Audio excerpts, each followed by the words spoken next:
안녕하세요. 다양한 스크롤 뷰에서의 영상 재생에 대해 발표할 이가은이라고 합니다.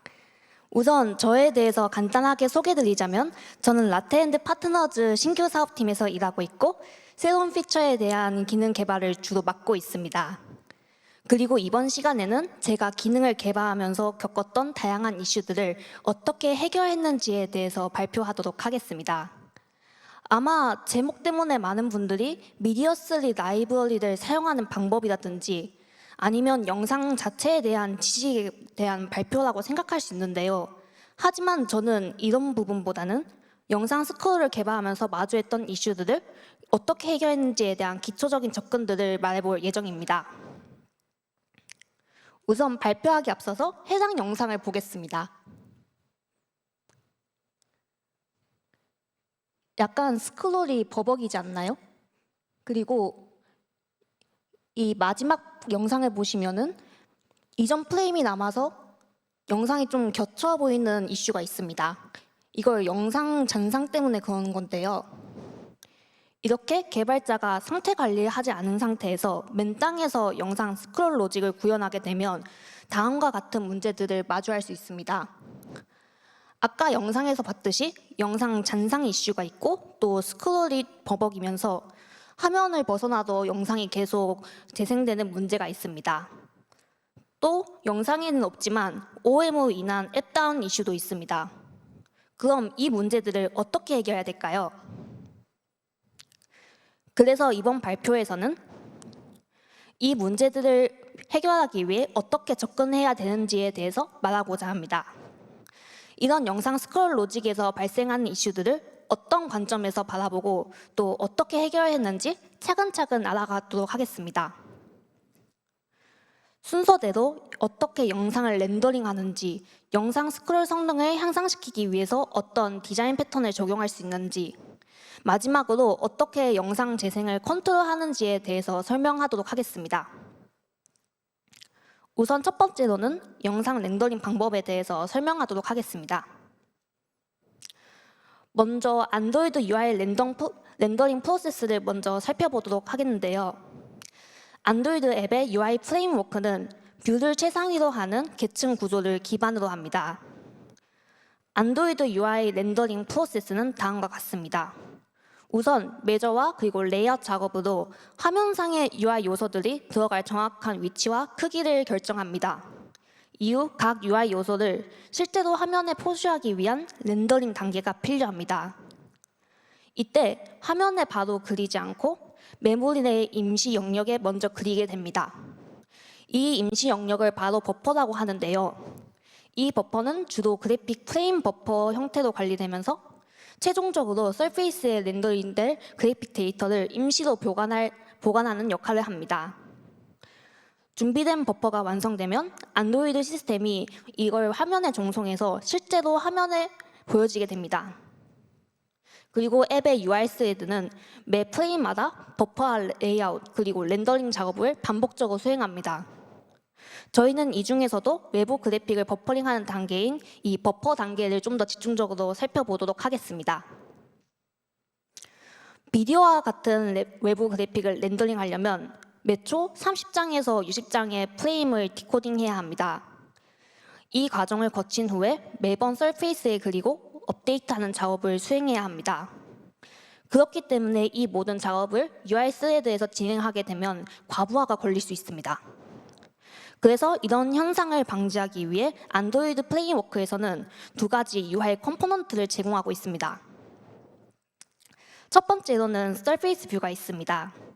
서페이스 뷰란 뷰 계층 구조 안에 별도의 컴포짓 레이어를 삽입할 수 있도록 해주는 컴포넌트입니다. UI 스레드가 아닌 별도의 스레드에서 서페이스를 렌더링하고 서페이스 프링거가 하드웨어 오버레이로 별도 레이어를 합성하기 때문에 외부 그래픽을 렌더링하는 데 있어서 우수한 성능을 보여줍니다. 서페이스는 서페이스 뷰를 포함하는 윈도우 뒤에 위치하게 되며 서페이스 뷰는 윈도우에 구멍을 뚫어서 서페이스가 보이도록 합니다. 뷰 계층은 서페이스 뷰 위에 표시되어야 하는 다른 뷰들과의 합성을 올바르게 처리합니다. 예를 들어서 서페이스 위에 버튼과 같은 오버레이 뷰를 겹쳐서 표시할 수 있습니다. 또 다른 방법으로는 텍스처 뷰가 있습니다. 텍스처 뷰란 뷰와 서페이스 텍스처를 결합한 뷰 객체를 말합니다. 뷰 계층에 직접 GPU를 합성해서 UI를 렌더링하는 컴포넌트인데요. 서페이스 뷰랑은 다르게 텍스처 뷰는 별도의 레이어를 생성하지 않고 일반 뷰처럼 동작합니다. 텍스처 뷰의 과정을 좀 더 자세히 설명드리겠습니다. 텍스처 뷰는 내부적으로 서페이스 텍스처를 랩핑해서 콜백을 처리하고 새로운 버퍼를 수신합니다. 이후 뷰를 무효화하도록 요청한 후에 서페이스 텍스처를 통해 원본 서페이스의 콘텐츠를 텍스처 뷰의 뷰 캔버스로 복사해서 화면에 출력합니다. 그렇다면 서페이스랑 텍스처 뷰 둘 중에 어떤 걸 선택하는 게 좋을까요? 서페이스 뷰 같은 경우에는 영상 렌더링 레이턴시가 중요한 경우에 사용하면 좋습니다. 반대로 텍스처 뷰는 그래픽 후처리가 필요한 경우 아니면 다른 뷰와 겹쳐서 사용해야 되는 경우에 사용하는 게 좋습니다. 안드로이드 공식 문서에서는 특수한 경우가 아니면 서페이스 뷰를 사용할 것을 권장하고 있습니다. 왜냐하면 텍스처 뷰는 내부의 외부 그래픽, 서페이스 컨텐츠를 뷰로 복사해야 되기 때문에 성능이 느려질 수 있다는 단점이 있기 때문입니다. 아마 여기까지만 듣고 어떤 상황에서 어떤 걸 선택하면 좋을지 감이 안 잡히실 텐데요. 그래서 이를 이해하기 위해 구체적인 예시를 한번 가져와 봤습니다. 안드로이드 14 이전에서는 그래픽 버퍼 프로듀서가 서페이스 프링거의 그래픽 버퍼 컨슈머와 연결이 해제되어도 버퍼 캐시가 자동으로 지워지지 않는 문제가 있습니다. 그렇기 때문에 여기 영상을 보시면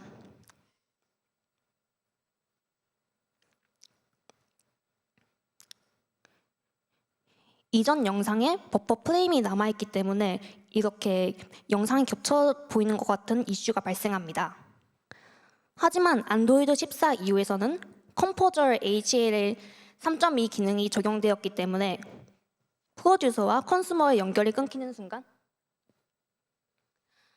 순간 해당 레이어의 버퍼 캐시를 자동으로 퍼지해주기 때문에 이런 문제가 해결됩니다.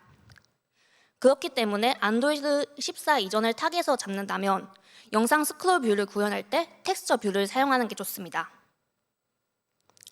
그래서 이런 기능적 차이를 인지하고 상황에 맞춰서 렌더링 뷰를 선택하는 게 중요합니다.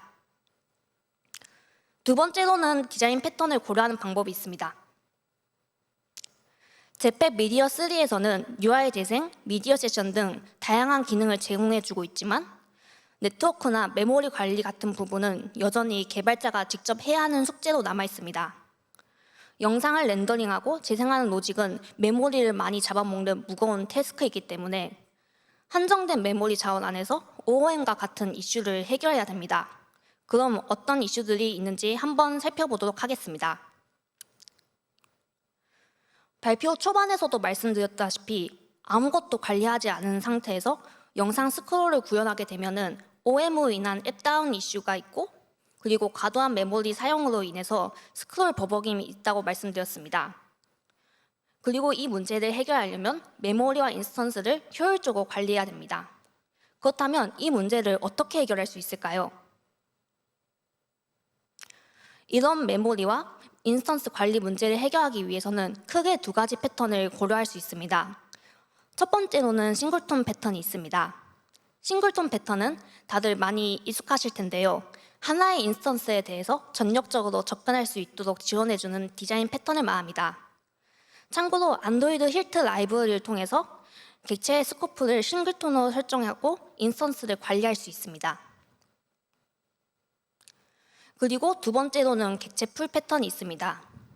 객체 풀 패턴은 재사용 가능한 객체를 풀에서 관리함으로써 객체의 생성 및 소멸에 따른 오버헤드를 최소화하는 패턴입니다.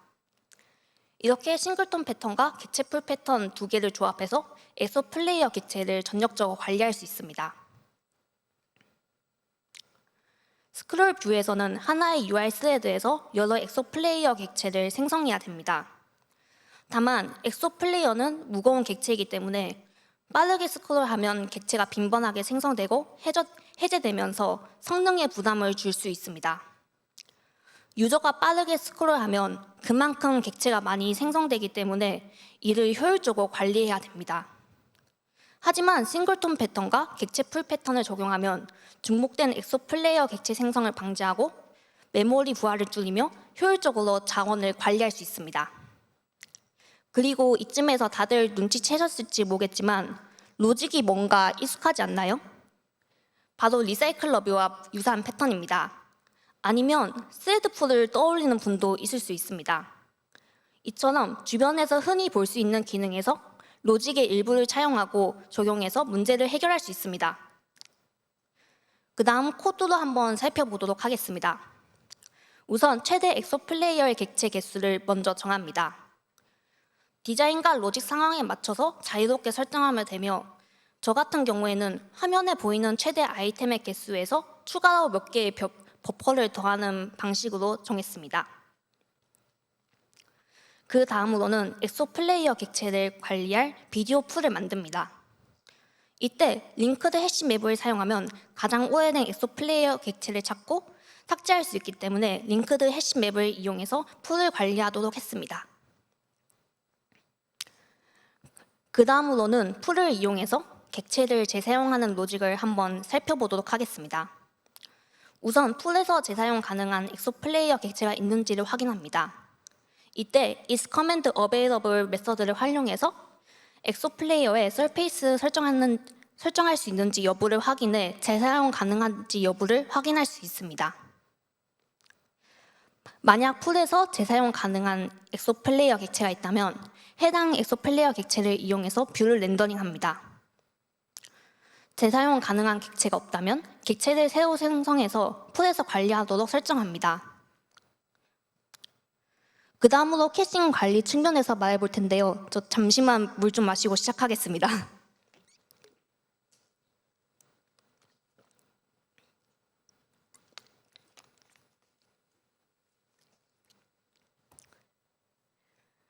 그 다음으로는 캐싱 관리 측면에서 적용할 수 있는 패턴을 한번 살펴보도록 하겠습니다. 이 부분을 설명하기 앞서서 우선 캐싱이 뭔지에 대해서 간략하게 설명드리겠습니다. 캐싱이란 향후 데이터 요청을 좀 더 빠르게 처리할 수 있도록 데이터를 하드웨어 혹은 소프트웨어 구성 요소에 미리 저장하는 기법을 말합니다. 캐싱을 하면 빠르게 영상을 로드할 수 있기 때문에 사용자 경험을 한층 개선할 수 있습니다. 그렇기 때문에 영상 데이터를 가져온 데 있어서 유저 자신이 직접 업로드한 영상이라든가 아니면 최근 본 영상 목록처럼 유저가 자주 접근하기 때문에 미리 캐싱하는 것이 더 효율적인 경우가 있습니다. 그렇다면 이런 상황에서 어떤 캐싱 디자인 패턴을 고려할 수 있을까요? 우선 미디어3 라이브러리에서 제공하고 있는 프록시 패턴에 대해서 먼저 설명하도록 하겠습니다. 프록시 패턴이란 영상을 네트워크로부터 직접 로드하기 전에 프록시 객체가 요청을 먼저 가로채서 캐시된 영상이 있는지 확인하는 패턴을 말합니다. 캐시의 영상이 존재하면 네트워크 호출 없이 캐시된 데이터를 반환하고 없다면 네트워크에서 영상을 로드합니다. 이로 인해 불필요한 네트워크 요청을 줄이고 데이터 사용량을 절약하며 영상의 로딩 속도를 향상시킬 수 있습니다. 코드로 살펴보면 다음과 같이 적용할 수 있습니다. 아마 가장 간단하게 구현할 수 있기 때문에 영상 로직을 구현하는 데 있어서 이렇게 구현하는 경우가 많을 거라 예상합니다. 하지만 이 패턴의 단점은 특정 데이터만 캐싱할 수 없다는 단점이 있습니다. 즉, 내가 업로드한 영상을 미리 캐싱하거나 아니면 특정 URL에 대해서만 캐싱하는 등의 최적화를 할 수 없다는 의미입니다. 이런 문제를 해결하기 위해 저는 캐시 어사이드 패턴을 추천드리고 싶습니다. 캐시 어사이드 패턴이란 영상을 로컬 파일 시스템에 저장하고 요청 시 캐시에서 먼저 데이터를 조회하도록 하는 패턴입니다. 그리고 캐시에 데이터가 없다면 파일이나 네트워크에서 영상을 로드한 후에 캐시에 저장해서 다음 요청부터는 캐시에서 빠르게 로드하도록 합니다. 이를 통해서 영상의 로딩 시간을 단축시키고 앱의 전반적인 성능을 향상시킬 수 있습니다. 또 여기서도 싱글톤 패턴을 적용할 수 있습니다. 하나의 파일 관리 인스턴스를 통해서 모든 파일 접근을 효율적으로 관리할 수 있고 파일 입출력 과정에서 발생할 수 있는 중복 접근과 성능 저하를 방지할 수 있습니다. 이제 코드를 살펴보도록 하겠습니다. 우선 get cache data source factory 메서드를 이용해서 캐시 데이터 소스 팩토리 객체를 싱글톤으로 가져오도록 설정합니다. 그리고 싱글톤으로 관리하는 캐시 데이터 소스 팩토리 객체를 이용해서 캐시 와일러 객체를 생성해 캐싱 메서드를 만듭니다. 이후 미디어 소스에 아까와 같은 캐시 데이터 소스 팩토리를 설정해서 특정 URL에 대해서 직접적으로 캐싱할 수 있도록 컨트롤하도록 할 수 있습니다. 하지만 단점으로는 프록시 패턴에서 자동으로 해주던 모든 캐싱에 대해서 직접적으로 좀 관리해줘야 된다는 단점이 있습니다. 그 다음으로는 플레이어를 관리하는 데 있어서 알아두면 좋을 패턴을 몇 가지 소개해드리겠습니다. 영상은 다양한 상태들을 가지고 있는데요. 상태에 따라서 분기 처리해야 하는 경우가 많습니다. 예를 들어서 이 영상의 첫 번째 영상의 경우에는 이전 영상으로 이동하는 버튼을 비활성화한다든가 아니면 재생 상태에 따라서 일시정지 재생 버튼의 UI를 바꾸다든가 아니면 플레이어 메서드를 호출하기 전에 현재 플레이어가 메서드를 호출할 수 있는지 상태를 체킹하는 등등 다양한 방면에서 상태를 관리해야 됩니다. 그럼 이런 경우에는 어떻게 문제를 해결할 수 있을까요? 저는 이런 경우에는 상태 패턴을 추천드리고 싶습니다. 엑소 플레이어는 재생, 일시정지, 로딩 중, 오류 상태 등등 다양한 상태를 가지고 있습니다. 이렇게 다양한 상태를 일일이 체킹하는 과정은 번거롭고 코드의 가독성을 저하시키는 요인이 될 수 있습니다. 이를 관리하기 위해 상태 패턴을 적용하면 상태 전환과 각 상태에 따른 동작을 체계적으로 정해서 코드의 복잡성을 줄이고 유지 보수와 확장성을 높일 수 있습니다. 이를 코드로 적용하면 다음과 같습니다. 제가 앞에서 다양한 예시를 들었지만 발표 시간 관계상 가장 간단한 형태인 재생과 일시정지 이렇게 두 가지 상태를 두고 전반적인 구조를 설명드리도록 하겠습니다. 각각 재생과 중단 상태 자체를 객체로 만들어서 중단 메서드를 실행할 경우 중단 상태 객체인 pause state를 반환하고 또 재생 메서드를 실행하면 재생 상태 객체인 playing state가 반환되도록 해서 각 상태에 맞춰서 적절한 객체가 반환되도록 할 수 있습니다. 이렇게 하면 유저는 메서드를 호출하는 것만으로도 개발자가 일일이 분기 처리를 할 필요 없이 자동으로 다음 객체가 반환되기 때문에 상태를 변경하는 데 있어서 좀 더 간단하게 로직을 구현할 수 있습니다. 마지막으로는 영상 설정 관리에 있어서 동적으로 기능을 추가해야 되는 경우가 있습니다. 이런 경우에는 기존 플레이어 객체에 직접적으로 기능을 추가하게 되면 서로 다른 기능을 조합하거나 아니면 기존 기능을 가져와서 다른 로직에 넣을 때 좀 활용하기 어려운 경우가 있습니다. 이런 경우에는 저는 데코레이터 패턴을 추천드리고 싶습니다. 데코레이터 패턴이란 객체의 추가 기능을 런타임에 동적으로 넣을 수 있도록 해주는 구조적 패턴을 말합니다. 이런 경우 데코레이터 패턴을 적용하면 기본 영상 플레이어 객체를 변경하지 않고 새로운 기능을 쉽게 추가하거나 제거할 수 있습니다. 그래서 이렇게 활용할 수 있기 때문에 확장성이 좀 더 좋겠죠? 이걸 코드로 적용하면 다음과 같습니다. 만약 자막을 추가해야 된다는 요구사항이 나오면 기본 영상 재생 객체에 서브타이틀 데코레이터 객체로 감싸서 플레이하는 방법이 있을 수 있습니다. 지금까지 여러 문제 상황과 그리고 그 상황에 맞춰서 적용할 수 있는 패턴들을 소개해 드렸는데요. 이 섹션에서는 저희가 마주하고 있는 문제들이 사실 이미 기존에 존재했고 그리고 문제를 해결하기 위해 적용할 수 있는 규칙적이고 반복적인 구조가 이미 존재할 수 있음을 전달하고 싶었습니다.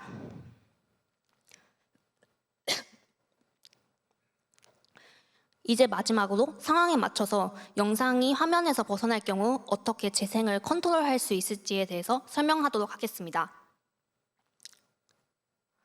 처음 문제 상황에서도 봤듯이 스크롤 뷰 내에서 여러 영상들이 한꺼번에 재생되면 오디오가 겹치는 문제가 있습니다. 그리고 화면을 벗어나도 영상이 계속 재생되기 때문에 유저 입장에서는 앱을 사용하는 데 있어서 불편함을 겪게 됩니다. 그렇다면 각 상황에서 어떻게 영상을 제어할 수 있을까요? 첫 번째로는 레이지 컬럼이 있습니다. 레이지 컬럼의 경우에는 레이지 리스트 스테이트를 관찰해서 현재 보이는 리스트 아이템의 레이지 리스트 아이템 인포를 가져올 수 있습니다. 해당 정보를 이용해서 리스트에서 어떤 인덱스의 비디오를 재생할 수 있을지 결정할 수 있습니다. 이렇게 설명만 하니까 감이 안 잡힐 수 있는데요. 한번 구체적인 예시로 살펴볼까요? 예를 들어서 현재 보이는 아이템의 개수가 최대 3개일 때 다음과 같이 분기 처리를 할 수 있습니다. 현재 보이는 아이템의 개수가 1개인 경우에는 첫 번째 인덱스에 비디오를 재생하도록 하고, 아니면 현재 보이는 아이템의 개수가 2개인 경우에는 아이템 전체 세로 길이의 70%가 보여지는 아이템 중에서 첫 번째 요소를 재생하도록 할 수 있습니다. 마지막으로 현재 보이는 아이템의 개수가 3개인 경우에는 가운데에 있는 비디오를 재생할 수 있고요. 그래서 이렇게 말로 설명했던 로직을 코딩으로 구현하면 다음과 같습니다. 로직을 구현한 영상을 한번 살펴보겠습니다.